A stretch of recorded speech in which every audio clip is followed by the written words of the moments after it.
We are on a mission to save and revitalize independent pharmacy. On the Catalyst podcast, we dive into current events that are shaping how pharmacists approach their patients and their businesses. Fuel your passion for pharmacy, one conversation at a time. 3, 2, 1, 0. Ignition. Welcome to the Catalyst Pharmacy Podcast. I'm your host, Jeff Key, president of PioneerRx. Today, I'm here with Mark and Marsha. Hi, I'm Mark Bivins, vice president of sales with PioneerRx. Hi, I'm Marsha Bivins, director of marketing. Today, we are here with Mark Longley, chief strategy and business development officer at Parata Systems. Yeah, I think the last time I got to talk to you was actually on the PDS floor. You had let me know that you were getting a boost as far as your new role in the company, and that there was a new salesman that we'd be working with. Yes, right. And we hired a new head of sales, and I said, "You're going to love this industry." And he went to one show, and he's been locked in his home ever since. That was your orientation. PDS. He literally started right before PDS, went to that one show. And, oh man! And then totally locked down after that. Yeah, with a national sales team, we weren't able to have our sales meetings, and you guys know you're onboarding people. You're a growing organization. It's so hard if they can't get out there. You got to be in our industry to know that industry, and the shows are so important. Going to pharmacies is important. You got to be with the customers. Now, even that, there's no more casual visits, right? Like you got to do your business and get out of there. Right. But to miss the trade shows where you get to see industry peers, competitors, but to get a vibe. What's the temperature in the room in this industry, and hear people happy and said, you got to hear that. And you can't train someone on that, right? And I just, between the salespeople we've hired and some leadership, they've missed that, which is truly a shame. And I don't know when it's coming back to the same way it was before. Like, when's the next time a healthcare association of any kind is going to put 1,000 people in a building? Fingers crossed for October. Maybe, yeah. But like HIMSS is still saying they're going to be in person in August. Well, HIMSS is typically February, March, so they've pushed it to August. August is still iffy, but I mean, my fingers are crossed for October with NCPA and Asembia. You see some states rolling stuff back slowly. So, and on the health system side, Mark, will they even let y'all in? Will they even let a? They didn't initially. Like, there's no one's even coming in, and then they have. We've got guys who've been vaccinated. It's funny, our sales guys. You want to motivate them, they'll get vaccinated. But they have been taking meetings. It took a while. It was probably May before they selectively started seeing us, and then by August, September, they started having meetings with us. I mean, it'd be socially distanced, what have you. Right. But those guys, everyone's world turned upside down. But those guys had all their revenues turned off, right? And yet they still had to do their jobs. In the hope that it would all work itself out. I mean, when you start seeing nonprofit institutions like going bankrupt or closing, we haven't seen that. That's not that widespread in the health system space, but they have really picked up with a gusto. I think they can see the light at the end of the tunnel, right? And that's by far right now our strongest segment selling is in the health systems, because they woke up. And if you look at pharmacy production environments, and we're trying to streamline that, COVID threw a light on the fact that most pharmacies are production centers, and you look behind that counter in a busy pharmacy, there's way too many people back there banging into each other, trying to fill scripts, right? And then you look at the health systems, their staffing model, they typically were a lot heavier in the people staffing. Yeah, they are. A lot more, right? Everyone's double checking, triple checking work, which is in the spirit of safety and efficiency, but that's way too many people. And they automate the inpatient side probably to an extreme, and the adoption now to automate the outpatient side has ramped up, and then their effort to do some centralization, right? That they're trying to take the labor out of the hospitals, out of the outpatient pharmacies, because they don't want anyone in those buildings that doesn't have to be there.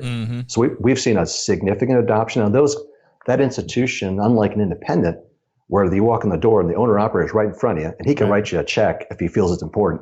It takes a little bit of time, but this started around May or June, and we're winning a lot of business now. Any other kind of trends? One of the things we've seen, like last year was a banner year for us. We did really, really well. But first part of this year, new store leads are solid, but the conversion leads, stores changing, are down. Everybody's just busy. Yeah, right.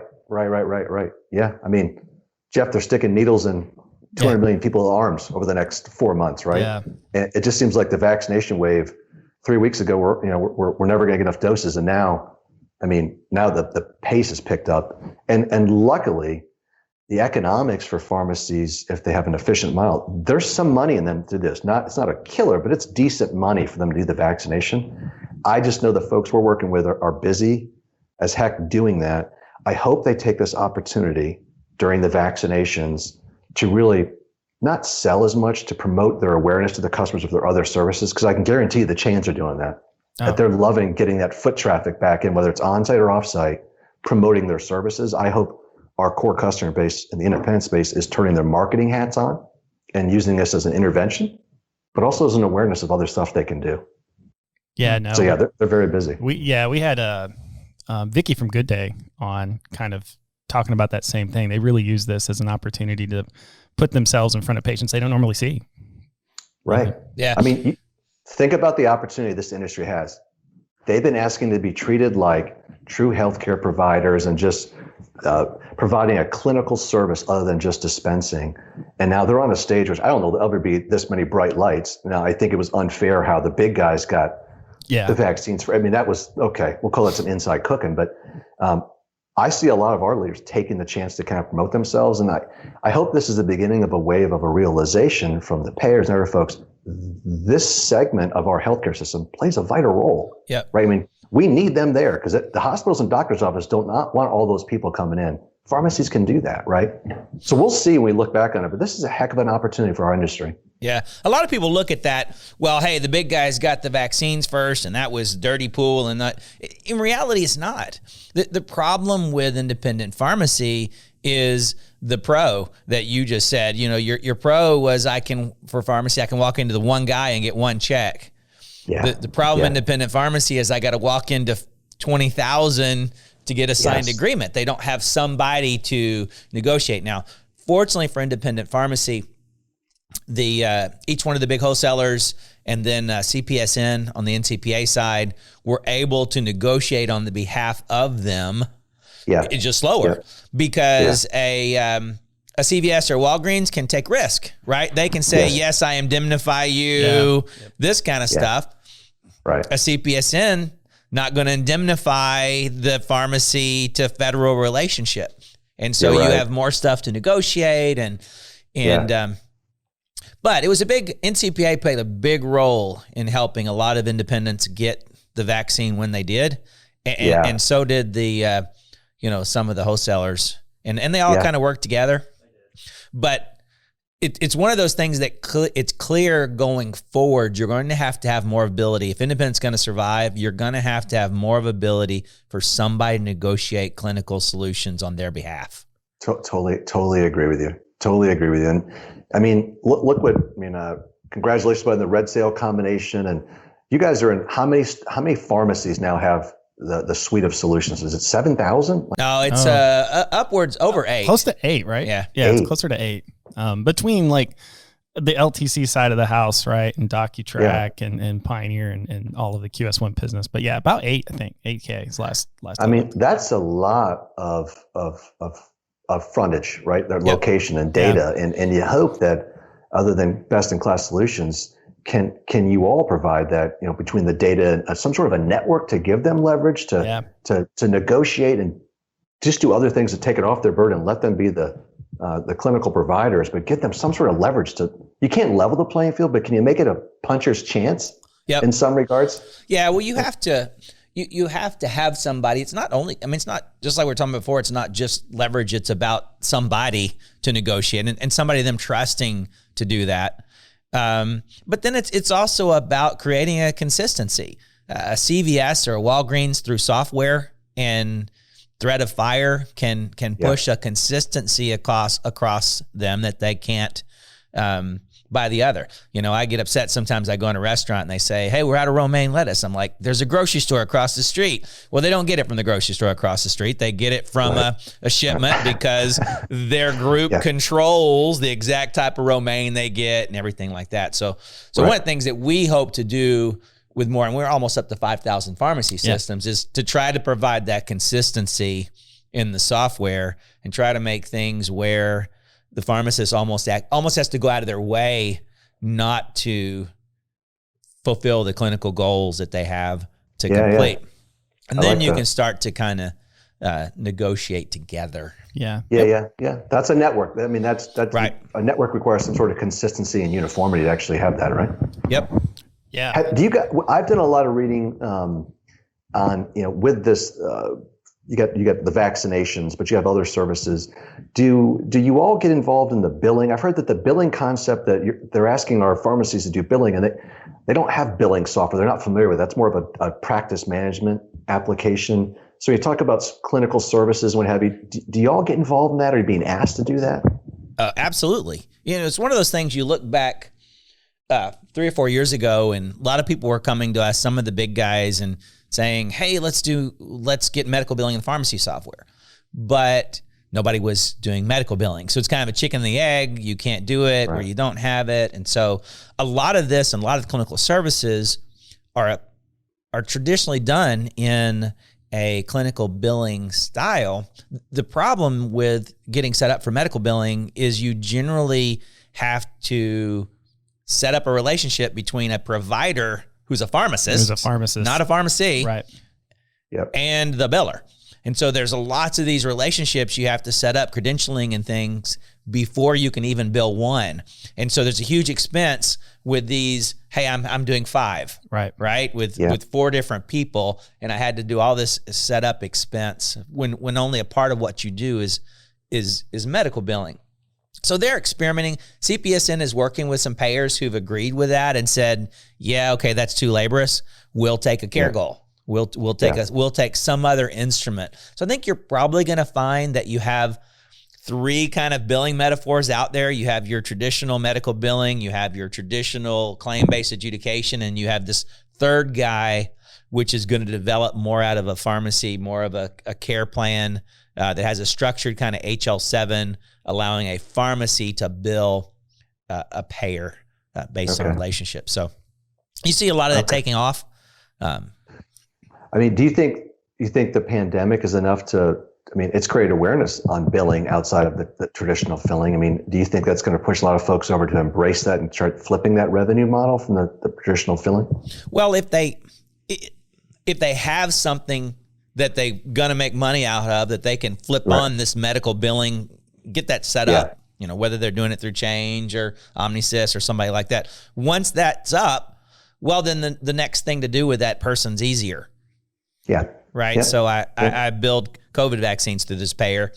Well, now I can bill this clinical service, or I can bill diabetes, or I can bill smoking cessation or something that goes to the medical bill. So I definitely, and there's CPSN is really starting to get traction on the medical billing side. We think with this administration, there's going to a lot of mental health stuff that's going to come out where the pharmacy can do some of these evaluations. They see people that, sometimes the pharmacies see people nobody else sees except maybe public health. That's true. So there's a lot of very positive stuff going. Really impressed. Had the last NCPA Innovations Board meeting where we talk a lot about CPSN was this month, and just so cool to look at just in the last 4 years, 5 years I've been on the board, just all the progress they've made in clinical contracts and. Yeah.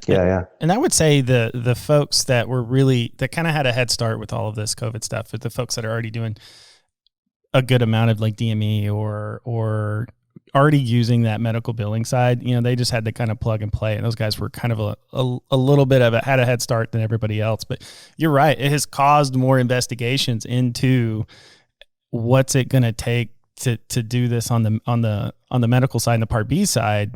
And they all realize, oh crap, my first time I'm billing, it's the most expensive thing I'm going to do. Yeah, that's a launch. But this is drawing folks out from behind those counters, though, which I think is a good thing on the patient engagement. Some are already doing it, but so many of these services are outside the 4 walls of that pharmacy, whether it's dropping the scripts off in the parking lot, right, or home delivery, or the administration of vaccines. It's we're seeing a lot more of that, which in our world, in the automation world, freeing up all those mundane tasks behind the counter. We had a great year last year, a record year. We're off to a record start this year. across, all the segments we serve. But those folks who want to provide those clinical services, you can't have 10 people behind that counter anymore.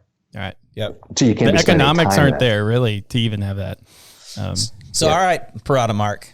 So we were talking about having this. That's today. true. We do have 2 Marks. We're going to have 2 Marks. And 2 Bivins. And then Marsha was like, we'll just go military style and we'll just go Longley and Bivins. I was like, nope, we got 2 Bivins. So we're just going to have double plays all over the place.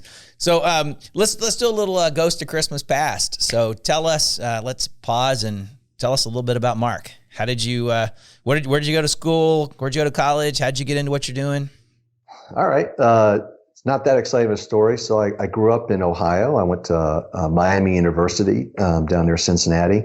And then post-graduation, moved to Chicago, had some friends up there. And for 13 years, I worked for a manufacturing conglomerate called Bell & Howell. Old company used to make cameras and robotic devices, not robotic, semi-robotic devices for mail processing systems. So picture machines that are 50 feet long sorting letters for the postal service, right? So from day one, I was involved in highly automated, big mechanical devices. Just loved that stuff. So were you selling, or were you engineering, or what were you doing for them? No, I didn't do selling. Well, they wanted me in the mailroom when I first started, which I did some very mundane tasks, but started really on the manufacturing floor. Okay, helping teams build these and plan for them, and then project managing on these big, massive projects, program management, contracts. Ran a purchasing operation for a while. Did a little bit of everything, kind of the soup and nuts of how things get built. And I fell in love with the concept of building things, right? And I love software, but I love gadgets. Mm-hmm. I love the tech. It was just neat to be able to put hands on and see folks design it and build it and then service it and then see the value of these automated devices. So I did a little bit of everything there. Jeff, I didn't get in sales until I was like 40. It was a late kind of, all right, I'll try that. But I tried to do as many unique jobs as possible in the early part of my career. Okay. Advice from my dad, like, if they ask you to do a new job, if it scares you, do it. Don't ask about the money. Get as wide as you can, because there's going to be a day when they're not going to want to train you on new skills. You got to kind of know what you're doing. Mm-hmm. So I had a great run there, and then they put me to graduate school. Went to Northwestern for my MBA. And then after that, I jumped into mergers and acquisitions and business alliances and stuff like that. And then got transferred to a division down here in North Carolina, right next to Durham, the Research Triangle Park area. Yep. It's down here about 2 years, and I bumped into a friend that said, hey, there's this startup company. They're going to make robots that go in pharmacies. And I said, that sounds stupid. Why would you do that? They said, you should just go meet those guys. I'm like, all right, I like my job. And then, I'd never worked for a startup. And it was at the time when I met with Parata, it literally was, like 5 cubicles, 4 desks, 6 guys running around. They're taping a robot together. And they said, this is going to be an amazing company. And I thought they were crazy, but you get next to a startup company at that kind of phase, and that energy is just, you can't train that, right? Right. You can't teach it. It's electric, right? And everyone's job is do everything, right? And it felt more like a family than a job, and I did it. And I remember getting some more advice from my dad saying, there's certain times in life you can take risk, and you can lose everything right now, but this is an amazing experience. Go do it. And that was 16 and a half years ago. And I joke around the office that when I started, I was the young guy. Right? Java meant coffee. Right? That's not what it means anymore, right? Now the young guys around design, everything. What are you guys talking about? But from day one, our owners at every management meeting, they said, are we running this place like a startup? Even when it got bigger, are we still running it and trying to run it like a startup? And the answer had to be yes. And yes, we've gotten bigger, but we're trying to always have that act like we're still a startup, which means it's a relentless passion for the customer. Whatever we have now, let's make it better. Let's always plan on growth, because when you're growing, that creates more opportunities for the people in your family, right? More opportunities to grow and take new jobs. It's vibrant. It's painful. It's uncomfortable at times, but it's what keeps an organization alive. So I wish we could meeting in person. We bring folks in to visit Parata. It's just an amazing atmosphere, and we welcome folks in, but they can feel that energy. And, you've got the old codgers like me who've been around a while, but we've got enough of the young folks that when I say, trust me, I know the answer, they say, well, have you thought about this? No, it's a different approach at it. I think you need that balance in organization. So it's been a great run. My family, the kids still giggle at me about, it's Sunday night and I'm smiling like, Dad's going to work in the office again Monday. Look how happy he is. It's just a great place. So how old are your kids? They're all, one just got out of college. Another one's a senior. Another one is a sophomore. Spent a lot of quality time here during a pandemic. So nice. A couple of them have gone back to school, which is good because they were getting expensive being here. But it was great family bonding, but it was time for them to go. It is. Ours are going back. They've been remote learning this whole time. They're right after spring break. Yeah, they've been remote learning for a year now. Yeah. A year. Yeah. Okay. And where are they at? We've got one in high school and one going into junior high. There you go. Okay. So, enjoy the run. Or they call it middle school now. Yeah, they call it middle. They don't call it junior high. So, very good. It's a great time. It's a great time. They actually still respect you then. So enjoy that. Not sure. Probably Marsha. They respect Marsha. Is that true? Me, on the other hand, I'm probably just the third child. So pretty much. Yeah, that's what I tell people is I've actually got 3 children. Yeah, everyone. Yeah, nice. Even my own kids are like. So who's your sidekick there on your left? Looks like some little like R2D2 or something. Shameless product placement. Oh, nice. Shameless plug. Right. Yeah, shameless plug. Yeah. I love it. I like to have my if I can't be in the office, I'll have a robot next to me. I got you. Which one is that? Is that a Max? Yeah, this is the Max vial filling robot. Yep. In the early days, as we were getting our first generations, the first set of them built up, we're trying to sell it to customers and like, all right, where's the next unit? Yeah, it's not built yet. Yeah. Can you make me what am I going to show them? Like, we'll give them a cut sheet.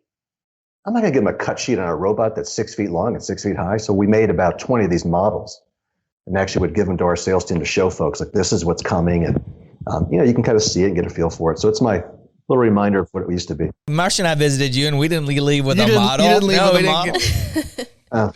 They turned out they're a little bit more expensive to make than we thought. So gotta get it for paying customers only. Is there a model like that for the new product that y'all announced in October, the APT2 Duo? No, not yet. That is still in what's released now. We have not made a model for that. What's funny, we made those and I loved them. And then they told me making models is too expensive. So they forced me to go back to the cut sheets. They're like, no, you're giving out paper. Yeah, like, no, you're going back to paper, Mark. And you can sounds like their kids are expensive too. Yeah, they are. What our big thing now has been, we had some video demonstration capabilities pre-COVID. But we were so used to having folks come to us at either trade shows, and this is capital equipment. People want to put their hands on it, right? They want to touch it. Yeah. And we have converted our showrooms to video production rooms. So we'll do live demos for a single pharmacy, nice. For a group of 3 or 4 of them, for a buying group, whatever. And we have a full-time person that's all he does is he's in our showroom giving demos probably 3 days a week, and the other 2 days he's getting it ready for them. And that has really helped folks kind of see it. Because think about it, in the independent world, they either see it at the show or you would tell them, go visit Jim's pharmacy and go see our unit. They're so busy now and they don't want strange people. I mean, even if they're friends, they don't want more traffic coming to pharmacies. Right. So it's been hard, but the video education has been more, it's good for the owner operator. As you know, at most trade shows, they don't bring their entire staff. They'll bring some lead personnel, but you can do a video demo. Like we can put your whole staff on the camera. They can see us and we'll give you an hour to fire any question you want. And that's great. Even after they buy, we do demonstrations because you don't want the first time to see a robot. If you're the lead tech is when that thing rolls in the door. Yeah. Like, huh? I didn't agree to this. Yeah. Right. Okay. Get some mutiny on your hands. Right? Yeah. Yep. So what does somebody have to do to see a demo? Or do y'all have demos on the website or you sign up at the website? We've got recorded, like 2-minute demos of most products on the website. And we just did a website relaunch last week. It's wonderful. It's much more video and picture intense, which is what people want to see. It's better organized and shows kind of all the different platforms and service, the different segments, long-term care, retail, what have you. And then you can always say, I'd request a video demonstration. You can fill a form online. They'll typically go to the sales team. They'll reach out, just ask some general questions, and then what do we want to see and what are you interested in? Because the last thing we want to do is show you a product and it turns out that's really not what you thought it would do. But then, within 3 days, 4 days, we can get a live video demonstration of any product you want to see. So is that like, and I'm just trying to think of the experience, how do you conduct an experience like that? Is that some moving cameras and stuff? What is that? We've got like 3 cameras in the, we call it our vision center, which has all of our. Right. I was about to ask. We've got 2 vision centers. We've got one down here in Durham, which is our headquarters. which is also we do most of our manufacturing. And then we've got another one up in Wisconsin. So that has a lot of the ATPs and a lot of long-term care stuff up there. So we've got 2 teams. Mm-hmm. And once you make the request, we like to group them if we can get them on a common day, that'd be great. We like to make sure we understand exactly what you want to see. And then we got to ask a lot of questions like, what is the problem you want to solve? What's your pharmacy system? It better be Pioneer. How about vials? What are you thinking? What kind of volumes? Great. Because if it's a deeper technical dive, we'll not only have someone who can give a demonstration, but we'll have a product manager or a software interface person on there. So we can really maximize the time we have on the video. But it's headgear's on. We're in front of a robot. There's a camera about 10 feet away. We're hitting buttons. We can flash to the screen on the device so they can see kind of what's happening on the software. And then we can circle the whole device. So it's a deep dive, and it never ends on time because everyone's got more questions right. And it keeps going. What we'll offer is we'll record it for them so that if their staff can attend it, we'll send them a link and let the rest of your team see the video we just recorded for you. And we just give it to them because a lot of those questions are specific to their business. We don't share that, but if folks want to see it again, right? I wonder if that's would be fun to do some demos like that with Pioneer where you can kind of go to the different stations and I think it could be cool. It's a pretty, you'd have to have a camera crew, I feel like. And I think it could be really cool though. It's fun. I know pre-COVID, I think we did it pre-COVID. We started having the people doing the demos turn on their cameras. Where you could actually see and talk to them. Yeah. We feel cutting edge now. I know, right? Yeah. But I think the cameras, being able to see somebody has helped with that. I know now I get irritated when people's cameras on and I'm like, hey, is your camera's not, you're broke? Is it broke? I know. We try to make this for as many meetings as possible. Try and respect privacy, but this is engagement, right? You're reading my body language. I'm reading yours and seeing Marsha and Mark. And this is great. If it's just a phone call, I don't know, did Jeff use the restroom? He's not talking in a few minutes. Is he even paying attention? Is he doing email? What's going on? Yeah, you're just trying to look for some form of feedback, when you're doing that. So with this new model that you've done for sales, are y'all using it for any kind of video training to send to the pharmacy afterwards to say, share this with your staff in preparation to try to avoid that mutiny? Yeah, we do. We have some of that LMS content. So once some of the science is done, we can push them out LMS modules. So the learning management, like, all right, you're going to get a pouch packager. Okay, great. Here's access to your team of the 4 pre-installation videos you want to watch on what's going to happen when it shows up. What does that day look like? And here's some key operational elements to use the device. We don't try to deprecate what's going to be very impactful, which is when you're on the device. You can only do so much of that electromechanical stuff unless you're touching the buttons and gears. Mm-hmm. But we try to do is let's reduce the anxiety, right? This is not a monster. It's approachable. It's easy. You're not going to break it. Right. And here's generally what it does. But really get ready for this week, which is very busy. The install week is you're moving stuff around. You're getting inventory. You're training people. Just trying to set that tone. That's where most of the content is. That's kind of interesting because for me, I would like to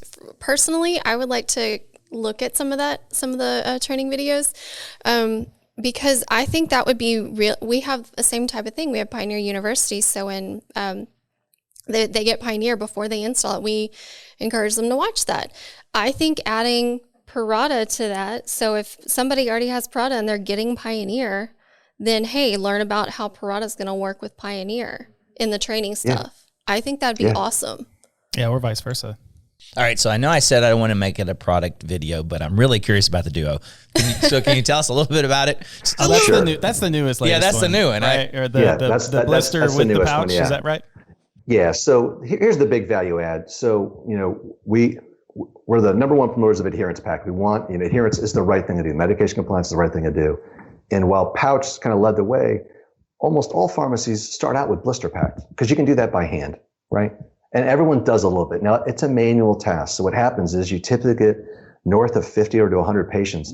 Then it's overwhelming. It's just too much work, right? You got people printing cards. You got pharmacists checking them. It's a manual process. Well, we had a solution for pouch, which is best in class, big, small machines, all you want. But they want to do blister and like to buy a whole nother dedicated machine for what might be just a niche. Maybe it's 100 or 200 patients. Some folks struggle with that. And then even if they did do it, like, okay, so just so I'm clear, I got to put inventory in 2 different machines with different formats. So the premise of the Duo was use that same core ATP pouch packaging chassis with the same inventory. And then instead of the pouch engine, which is at the bottom, which is where the pills go in the pouch, it gets printed, you can pull that chassis out. There's a drop chamber, a little robotic device in the middle now where you engage the blister counting. And literally it holds blister cards. And now the same device and the same inventory is just dropping into blister cards, about a card a minute. That card then moves left, exits the system to a manual sealing station, raises it up to a desk. So it's kind of a production environment, right?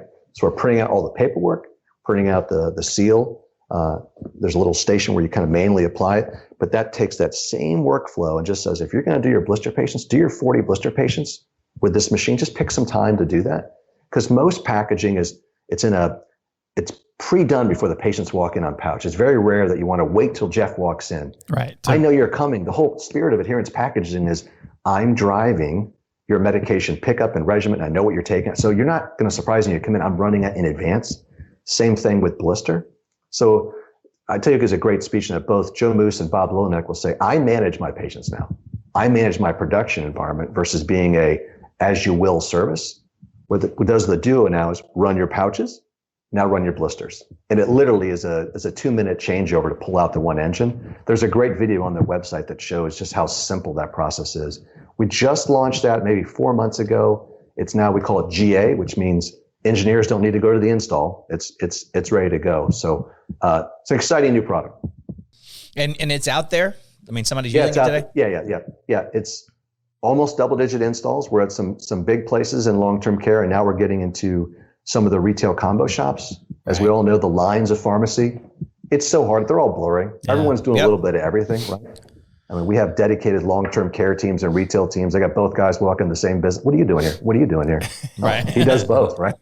Yeah. And that's true, because some homes will take the pouch packaging, but some of them still really want the blister packs. And the blister pack in that machine is multi-dose or single? No, it's all multi-dose. It's multi-dose. Okay. Yep, multi-dose. So it fits better in that retail shop where, you're going to have a certain subset of patients that just want that blister card. And there's benefits of both modalities, but the right answer is, what does the patient want? Right. What's he going to stick with and what's he going to use? That's the answer. Huh. Is one easier to open? Like for a retail patient, would the blister pack be easier to open than the pouch? The blister pack is better for folks. I mean, pushing them out with your thumb, it's not that hard. Some folks struggle with, if you have the pouch, you got to have both hands and tear it open, right? So if you got really shaky hands, it might be easier to push the thumb to push pills out. Some folks like the ability of tearing off pouches and sticking them in your purse and your wallet, and then they're so small that no one sees or hears it. It's convenient. But then with blisters, some folks like to see all their pills for the month or the week. They like to see them, right? And it's a visual cue on where I'm at. Mm-hmm. And you can get there on pouches because it says what day and time you should be on. But some folks like that visual looking of, and even the caregivers, I like to see where mom and dad's at. And I can look at their card real quick.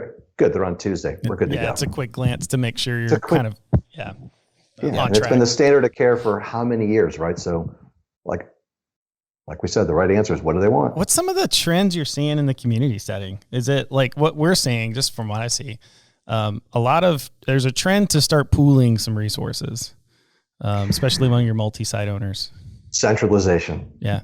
Yeah. I mean, that used to be you used to think that was an operating process that was just for the big guys. And back in the day, it did, when software was site specific and it required millions and millions of dollars of investment. But no, we have several of our multi-store owners who are saying, I'm going to make one store my center of excellence for production, right? And I can have a low cost environment. And I already have a couple robots, a couple pouch packagers. I'm just going to move them here. And now we have software that will let the 3 or 4 units kind of work in concert with each other. Really? Right? So instead of, it's a software we call Pivot. And essentially, let's say Pioneer's operating system, you send it across the job, and let's say I have 2 pouch packages or 3 vial filling robots. The job will land there, and the software will look at the devices and say, the best device to send this job to, or this script, because of wait times or what inventories, that's machine 1. All right, we're going to send it over there. Hey, if you want to move inventory between the machines, because there's smart canisters in the vial, go ahead and move them between. For pouch packagers, it would say, hey, this job came across my 2 machines. The best machine is machine A. Let's move a couple of canisters over so we never have to stop that device. But it takes it's air traffic control, Jeff, for the devices, right? Versus just sending it across the job and I hope it's the right device and I hope it's ready. That's the wrong way of kind of looking at it. Is that pretty new software? It came in about 3 years ago, but it's evolved into, it's a really easy, steady platform to put in. And it's not a big lift for the team. It's really it's a central database that sits in front of the other devices. So you get a monitor screen. And most of it is, after the first week, it's got algorithms that automatically makes a decision. So you're not sitting there moving job by job, right, but establishes the rules on, okay, I'm always going to go to this device if it has this. I'm going to pause if it has this. I can pull work back from that. And oh, by the way, instead of going to 4 devices to see what's inventory is in there now, or what inventory has moved through those devices, it's one dashboard and one database that shows what's in all your automation. I promised I wouldn't do any shameless plugs, but you kind of led me into that. No, I'm sorry. I was just curious. I was just trying to think through the workload. Yeah, I was just thinking through the workload balancing. It's really cool. Yeah, it's really an optimization thing, right, for those automation assets so that they're all working as efficient as possible, which goes to that whole centralization thing. Yeah. One of the challenges that some of our guys are doing that aren't really central, that are just sharing a machine, is just the challenge with purchasing their opioids. Yeah. That all the opioids are coming into one place and figuring out how to do that. Yeah, and that's your guys' world more than us. We like to kind of be told what to do. Yeah. Right. And it's just that whole licensing and who owns what and who's overseeing that. It does get complicated in a multi-ownership environment, I guess. We're having to set up where the satellites order with a ship to. Right. So it has to be their stock at that store on the opioids, or at least a replenishment. And do they have to segregate it physically on site to know that's A's, B's, and C's? They haven't been. I haven't yet. More a kind of a replenishment, like a 340B model. Yeah, I was going to say like a 340B. Right, I use it out of my stock, and you replenish me out of your stock. And so that I think that's been working. But the wholesaler technology and their reporting requirements just isn't there yet to completely just turn it over to everybody's have a shared inventory. You don't need a bills to ship to. It's not quite there yet for them to kind of go one inventory. Can I ask you, Mark, like what are you said centralization. What's your user base pushing you guys to do? Jeff chime in. A little bit of satellite to like remote work for some centralization, right? Centralization of processes, things like that. And so we're seeing some folks want to try to get to single pharmacist coverage as much as they can on site and free up that pharmacist time if they can with dispensing out of a central environment. And those are your bigger independent pharmacies that either have a couple of stores that are pretty high volume or, 10 plus. Things like that. So that's one aspect that we're kind of getting pushed and coaxed into is that. And then, something that we haven't done yet, but the workload balancing around some of that stuff is what we're seeing. Yeah. Today, the how do I enter in 1,000 vaccinations without staying up till 1 o'clock in the morning every night. That's what Jeff and Josh and all them have been working on a lot. That's today's drama. Yep. You still a lot of stuff around patient engagement. Around getting closer to the patient, continue to fighting the DRR fees with trying to improve adherence and reducing abandonment. So DIR fees, that's a 4-letter word. Can you take me? I mean, that's the number one thing we hear, and I don't think the industry is tone deaf yet, and we're hoping we're turning the corner with some recent legislation, and the Supreme Court would have you. That's going to take a while at the state level, but do you guys provide them tools on board that helps them know kind of where they stand and how the best way to avoid those, or is that evolving? Yeah, so you can enter in the DIR fee structure by payer in the pharmacy. Today, an automated way to do that does not exist with anybody. But there's a few folks out there that literally have little side hustles that do this kind of stuff. Benjamin Jolly, one of them. But so we have those tools so that they can kind of see up front, hey, this is what we project based on the data you've entered, what your DRI fee hit is going to be, whether it's GER or BER, alphabet soup kind of thing. So that exists. Yeah. It is up to the pharmacist or someone to put someone in charge and make sure those are correct. The nice thing is once you do them once in a year, you're probably not having to go back and do it, but until next year. So it's not a thing that you have to usually constantly monitor and change. Yeah. But in the end, though, it's about most of the DRR fees about adherence, and you need to be in the top 25%. And so, which is a good reason you don't have 20,000 pharmacies on PioneerRx, because somebody's got to be better than somebody else on adherence because it's all a sliding scale. Yeah. It's not, hey, here you are. It's the top 25%. Yeah. It's going to get the bottom 25%. It's going to get their money taken, and the top 25% is going to get their money, a lot of their money back. And so it's all your tools to reduce abandonment and to increase adherence. And a lot of that's Medsync. Yeah. And monitoring all those therapeutic classes that matter. Right. And Medsync and all of that. So we try to put all that in front of them for sure. Yep. What about remote work? Do you guys enable any kind of remote, working from home on the system into the pharmacy for? As long as they can VPN. Yeah, as long as they can VPN, then they're good. And they're fine. So we've had a lot of people do that in the health system world too. That I saw, like literally a place like you said is usually fairly staff thick, right? Very staff heavy. They had 20 people in their pharmacy, and they moved to only 3 of them being on site, and there were other 17 remoted in. Yeah, we've been asked to do a lot of that remote access so that they can, let's take our verification tools to look at the finished scripts instead of having to be in front of it. Or they can get into the network and it's a nice user-friendly application. Let them do that, then that's great. That's the Pearl is the verification, right? That's right. So do you have people using, I remember that was one of the things that we liked about it was that the software enabled you to do a verification off-site. Yeah. So many of our independent clients, because it's a batch process, produce the pouches, you run them through, you may need another hour or so to get your packaging ready. They can have someone off-site, maybe a part-time staff member, get on there and start reviewing all those batches and reviewing all those pouches. So you don't have to be physically in the store, but that workflow just keeps moving, right? So that was a nice thing to have before. It's been a great thing to have this last 12 months. Oh, no. Right? So also during COVID, we've all had to try to evolve for our independent pharmacies, but what did Parata do? There was a relief pack. I heard. So thanks for asking it. Yeah. So we quickly after we got our bearings right, that month of March is kind of crazy. We came out with the Pharmacy Employee Relief Fund. So our owner, Fraser Healthcare, and a couple of our sponsors put together about $250,000, and we put out some forms for grants, and it was mostly technicians.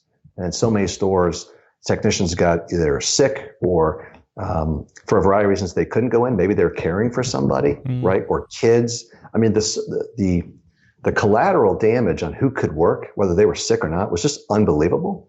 And people needed some paychecks. And so we got that fund up and going. And I wish we had more money in it because it was pretty much exhausted within about 3 months of people applying. So we get their application, confirm employment, and then get them a check a lot faster than the stimulus stuff is happening. But that happened pretty quick. We were proud to do that. Very proud to do that. Nice. That's amazing. Just wish it could have helped more people, but it was a good thing. It was a good thing. And while we're talking about doing the right thing, I do want to mention, we have coming up, and I know you guys are attendees almost every year, is the Next Generation Pharmacist Awards. Okay. The annual celebration. That's in October, but applications end the end of April. And in all the years of pharmacy, and what Next Generation Pharmacist, the awards is, there's several categories. I think there's 8 categories of whether entrepreneur pharmacy, innovative pharmacy, community leaders, even technicians. There's a variety of awards. And usually folks have some good candidates. They can think about people who've done great things, and they go fill out the application. It may take you 20 minutes thinking about someone who's really done a great job. But this year of all years, you think of how many people have done just amazing stuff. We've had a good outpouring of that, but we're really kind of reminding folks, hey, this is the time when our industry those leaders really get celebrated. It's an amazing celebration and recognition, and I want more and more applications out there. So are you saying that have you had about the same amount of applications, or have you had less applications this year? Same amount. It's picking up now. It's definitely picking up now. But the challenge is, as you mentioned, everyone's so busy. Right. And people have done some heroic things this year. Not that they haven't always been amazing providers, but I mean, the stories you hear today and with these communities, especially these small business owners that are in many areas, and you guys know it, they're essential to that town. Well, they've done some great things. So we're hoping that people take the time to fill out those applications and make sure that the independent constituents to that awards, because it's open to all segments, they need to be recognized for really doing this on their own and helping their communities. Yeah, and in some places they were the only stop for a test, only stop for a vaccine. Their entire community relied on them and is currently relying on them. Yeah, it makes you wonder if this will increase people's confidence. You know, like you take a kid and you tell them they're smart and they'll try harder. Mm-hmm. You know, so you wonder finally some good news of, hey guys, we need you for these COVID vaccines and we need you for these COVID tests. And, you know, people waking up and going, oh, wow, hey, I'm needed. Yeah. And thinking more guys who are kind of on their way to the finish line, you know, well, I'm retiring 4 or 5 years. I don't want to think about clinical, or I'm not going to think about CPSN or that kind of stuff. And you know, I'm not going to do pouch packaging. You know, now their mentality's thinking because somebody told them they were pretty, right? Yeah. I did something right. Works on me. We went from smart to pretty. Okay. Works on me. Nobody ever tells me I'm pretty. I'm getting a couple of head shakes. But you know what I mean? You give somebody, if something works out, sometimes it makes you work harder. You know, somebody who's just so beaten down, sometimes it's just hard. It's that winner's mentality kind of that piece. And honestly, even at a local level, you would hope this gives people more, I guess, more of a realization that they need to reach out. Like we've always heard other people say, but like know their public health department, not be scared to go walk in the door and introduce themselves and about what they can do for their public health department. Yep. That's something local and regional that they can have an immediate impact in. Yeah. So the nomination process for the awards, what is that like? You said 20 minutes. So it's all online. If you go to nextgenerationpharmacist.com, right, it'll explain the awards, it'll explain all the categories, and you literally choose a category and you'll name the person, where they work, and then give a background on why you believe for that particular category, which is a background explanation, why you believe that Jim was the true innovator, technology innovator in pharmacy because he did this, or while Sarah was a community leader in pharmacy because she did this. And there's past winners up there, an explanation of what they've done. And it's just, you know, there are a few times our industry truly gets put on the front, you know, gets that recognition, and people get celebrated for what they are. And like I said, this is an amazing opportunity for the entire industry to fulfill at the highest part of their license, right? We always talk about that. Well, now this celebration, which is, you know, in its 13th year, I believe, 12th year. It's an amazing kind of a formal celebration of the people that we support. They're our customers every day. And until you hear the stories, I mean, I go to this celebration every year, and I cry easy, especially on cowboy movies or World War II movies. But man, every year this thing gets me going. Like, I can't believe I'm crying at this again. It's a really neat thing.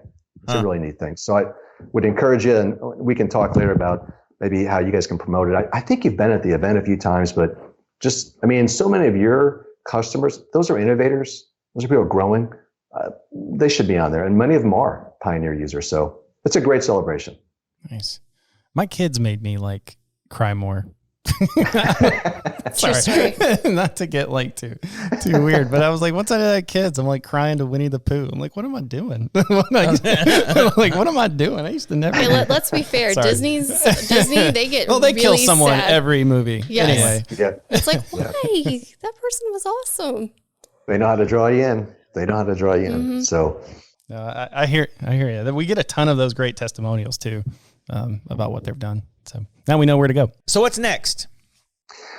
So our big conquest these days, we're very busy. You guys have Pioneers and growing. We can see out there growing. We are too. We had a record year last year.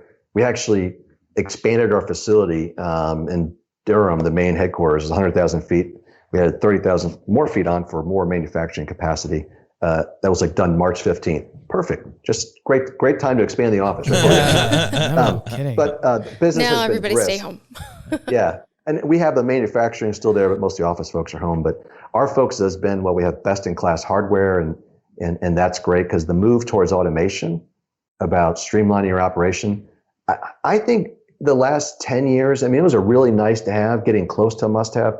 We're in the must-have place, right? Between what folks are getting reimbursed to fill prescriptions, you've got to have automation in some regard. It cannot be a manual operation. So we're in a nice kind of renaissance of automation. But our focus, Jeff, has shifted to software and data. Okay. Folks just don't want a robot. They want to know what is my robot doing? How efficient was that robot? What could I have done between drugs or staffing levels or runtime to make it even more efficient, to give me more return on that investment? The word return on investment, selling an independent pharmacy 5 years ago, I never said that. No one asked. It was a quality of life. Yeah. It was the right thing to do. Made them feel safe, and it was a great thing to do. But now it's, how is that going to pencil? Because this is This is not just free cash flow flying out the door anymore, right? Right. So let's give them software to, one, monitor their assets, see what it's doing, but also make sure they feel good about that ROI. And as we talk about multi-store owners, one store is one thing, but you own 3 or 4 stores and robots and packagers, you need to know what's happening with those devices. Right? Are they being used? Yep. Right. And then software updates. I think you guys are the gold standard in how you update software. And that's not these monolithic jams that change everything and require people on site. It's being nimble and giving them the features they want as they're requested. We're moving all our platforms to this IoT base so we can do micro updates as new features and requests get submitted. And so that when we want to do updates, we're not sending people on site because people don't have the time to get on a device for 4 or 8 hours. That thing needs to be running all the time. Right. So, anyways, that's our focus is data and connectivity. So I got another good question for you. And it's probably good for Mark in the sales process too. So of pharmacies that are thinking about getting a Parata Pass or the Duo, what is the recommended count for Medsync patients? So I'm going to go with the default answer, which is it depends. How long's a piece of string? Yeah. Where we see folks, we were talking about like blister cards and mainly filling compliance packaging. Where we see is once you get north of about 100 patients, the manual process is a little overwhelming. It's just too many patients to manage and then to physically pack, right? On a sync population, you probably like about 3 times that or 4 times that you have them sync, because not everyone is ideal for compliance packaging. I love to say everyone needs it, but you got to have a pretty stable regimen, right? We need to know what you're getting on. And we all know the hardest thing to change is behaviors, right? And to move some new packaging format, even though it makes all the sense in the world, they may be accustomed to a certain format, and that may be the bottles, right, or the vials, or their pill planners. And that's not wrong. We think it's a better way to go to the packaging. The key is get them synced, get the pharmacy that's now, we talked earlier, it knows what you're on, it knows to keep you on them, and it's got a cadence of when you're coming in, right?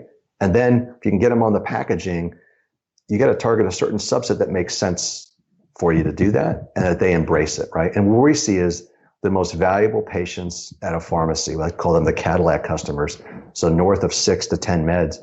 If you get them on the compliance packaging, they very rarely ever leave you, right? And the loyalty-based independence has always been high. But if you think about compliance packaging, it's really a concierge service, right? You're taking care of something for them. And to have someone who's on 10 meds, maybe has shaky hands, poor vision, and that pharmacy fills out 10 vials and spends all that effort and time getting the right pill, the right dose, in the right bottle for the right patient, and then sends that 7-year-old home to be the quality control officer to sort their pills. Does that make any sense? It's kind of a crazy process. So by getting them on the packaging, you've taken that work, that Sunday, remind ourselves we're sick at night sorting their pills, taking that away. But like we said, not everyone wants to do that, and that's fine. But our method, 3 to 4x, so that 3 to 400 maybe on the sync, then that's a great basis from which to convert probably about 20 to 25% on the packaging. Are you familiar with Medwise? Heard of them. So it's prescribed wellness product, but it really the basis, the science around it is you may be on the right drugs, but you're taking them at the wrong time of the day. So this is a twice a day drug, but if you're taking it at the same time as this other twice a day drug, that drugs kind of compete for slots. Yeah. And so you might need to take this drug at 8 and this drug at 10. Right. Because of how they're metabolized, even though it's twice a day. And there's a bunch of science, and they're putting some software behind it and this analysis and really changing people who are walking around comatose and really changing people who are on too many drugs and stuff like that. And you think about things like a daily planner, like a pill, the little things you get at the store, not going to do that. It's got 2 morning and night. Yeah, that's it. You're right. But somebody who needs that more regimented, I have to spread that stuff out more, then the package or something like that would be ideal. Yeah, that's a different value add than say a preset blister card where the pouch, we can give you as many administratives as you want per day. We can even have a pouch that says, hey, don't forget that inhaler, right? Make sure you take a hit of that, right? The stuff that can't be packaged. Oh, write it on the package? Yeah, we call those reminder bags. So that's the non-packaged medication. Or you could say, after day 7, hey, don't forget to call in if anything's changed in your regimen, right? And it's just a 2-inch pouch that you can print whatever you want on it, a reminder, a message, something. But most folks use it for the non-packaged meds that say, hey, go get the stuff out of the fridge. Go take that liquid or something like that. Yeah, actually. No, that's really cool. That's really cool. Yeah, it's a nice value add. So, very cool. But the pouch packaging has its compliance packaging itself slowed down a little bit during COVID because you saw the hoarding in the first couple months. Everyone's panicking. Get 90 days supply. Yeah, right. We're filling vials, and that slowed probably the first 6 months. But that's picked back up as folks have said, okay, now that I've got a bearing on what our new world is, albeit altered from before, getting back to let's locking down those key patients, let's recruit other patients, and then now these other programs, which I'm dying to ask some questions about, drive-through and home delivery, and how many services are being delivered outside the 4 walls of the pharmacy, which are forcing the pharmacies to go look for customers or treat them or care for them and service them in a way that they weren't doing before. So that was going to be my question back to you. Have you guys been pulled into that delivery or alternate drop-off, or all that stuff about giving meds outside of folks coming into the store? We've got an add-on application that is for delivery, and there's been a higher adoption rate with that. But the surprising is what you just said, that you've seen a slowdown when we've talked to a couple pharmacists who are doing immunity packs with their Parata. Yeah. Or their other robot. Oh, I'm talking about new customers. No, the existing ones were growing. Right. Oh, but the new ones, they were so busy, the contemplation of starting an adherence program. Oh, yeah. Scared them, slowed them down. Well, that makes more sense. As you know, that takes a commitment, right? And it takes a plan. You don't just plug in a device and the world gets better, right? Yeah. Which may have been the early pitch 10 years ago. We've altered that one. There's a lot more that goes into putting automation, and it requires a plan, especially with compliance. Independent pharmacies delivery game's always been strong. So we saw some pick up where they moved more from a modus of they were maybe doing delivery that if somebody asked, it wasn't something really advertised. If you ask for it, we'll do it. I drop it off on my way home, that kind of thing. But where they started advertising that, we also saw a big move for people who didn't have drive-thrus to doing something. So we enabled to curbside where the patient could text in and say, I'm here, and into the pharmacy system and a lot of stuff like that. So a lot of things have changed. Some of those things will stick. Yeah, no. Yeah, Mark, you hit it on the head. They're trying to push themselves outside their 4 walls now, or at least they especially were when all of this went into lockdown for sure. And they were all trying to find tools to do that. But yeah, we had a ton of people use our kind of texting pieces in Pioneer to, all the way from what some people would call a toot and scoot to a traditional, more like a curbside piece where they're texting, hey, I'm install 1. Here's my car. My car's a black Honda or whatever. So a ton of that. But right now, like Jeff said, it is COVID. How do I get through 1,000 vaccines? How do I import 1,000 different patients? Yeah, they're seeing it. The good thing they're seeing tons of people they've never seen before. Yeah. I had a group the other day on the phone, and I was like, are you getting their email address? Right. They were like, we're getting name and phone. I was like, we're going to market to these people after this is over, right? Right. Yeah. We're going to create this amazing experience, and maybe we'll sell them on, and they're going to want to come see the pharmacy. Who better you need name and address and email and permission that your form needs to give you permission to market to them and text. And the chains are going to be marketing all over the place to people they haven't seen before. They're going to take advantage of that. So this is like, people always want to grow their business, but are they going to put the effort in to go get them? Well, they're coming to you. Right. Yeah. This is a huge marketing. Right. At a time where you can offer a service, which is wonderful. So maximize it, right? Take advantage of that opportunity because the big guys are. And some of that, all you got to do, we had Scott Pace on, all you got to do is tell the local paper or your local news person, I'm doing a COVID vaccine shot, clinic or whatever. And boom, instant free publication and press. Because a lot of people most people who don't use an independent pharmacy have never used an independent pharmacy. Once they get that, hey, this is a neat place and there are likable people in there. Once they get in the doors. Yeah. So hopefully vaccines are going to get them in the door, right? They're going to get them like in. They're going to go. Finding that cool restaurant in the back of a strip mall. Like, oh my God, I never knew this was here. How did I miss this all my life? Right. That's right. I've been going to Little Italy, and now I got all this. I got. Hey, the owner came out and talked to me. What? Yeah. What a concept, right? I have my own personal chef. I'm like rocking and roll. Well, Parata Mark, it's funny. I think about, we've been doing, I know you just call him Mark. I think we're okay. And now you are Pioneer Mark. Pioneer Mark. I'm going to be. So I thought Parata was a lot longer than that. Pioneer's been doing this about 12 years. You've been there about 14 years. It kind of feel like we've grown up together, right? I know. I felt like we were startups those first couple of shows. Like, how you doing? How are you doing? All right, we're growing. We're growing. Get in the way. Well, just wanted to say thank you for joining us today, and thank you for the relationship we've had over the years. I think we've had a good relationship. It's been a pleasure. It's been fun to watch you guys innovating and really kind of changing it. And with that, we were talking to your technical team yesterday, setting up this video production thing, which was great, by the way, very simple. I told them that my independent pharmacy that I use, they switched over to Pioneer maybe 3 years ago. It's Triangle Pharmacy in Durham, North Carolina. Oh, yeah. It's actually located in an Ace Hardware store. Yeah. Yep. Amazing family business. And at the time, I had several prescriptions. I was having some back pain, and they took just unbelievable care of me. When they switched to Pioneer, in my experience in this industry, folks tolerate their pharmacy management system. They love it. I'm like, this is great. I mean, like smiling. Most people, they deal with it. They love Pioneer. I'm like, okay. I'm like, do you guys work with them? Of course we do. All right, great. They have always loved their system. That's and nice. Just, even though it takes me an extra 4 miles to go visit them, it's just an amazing experience. No one's ever get my business with those people, and they do a great job. So thanks for taking care of them. They're great customers. Wow. Nice.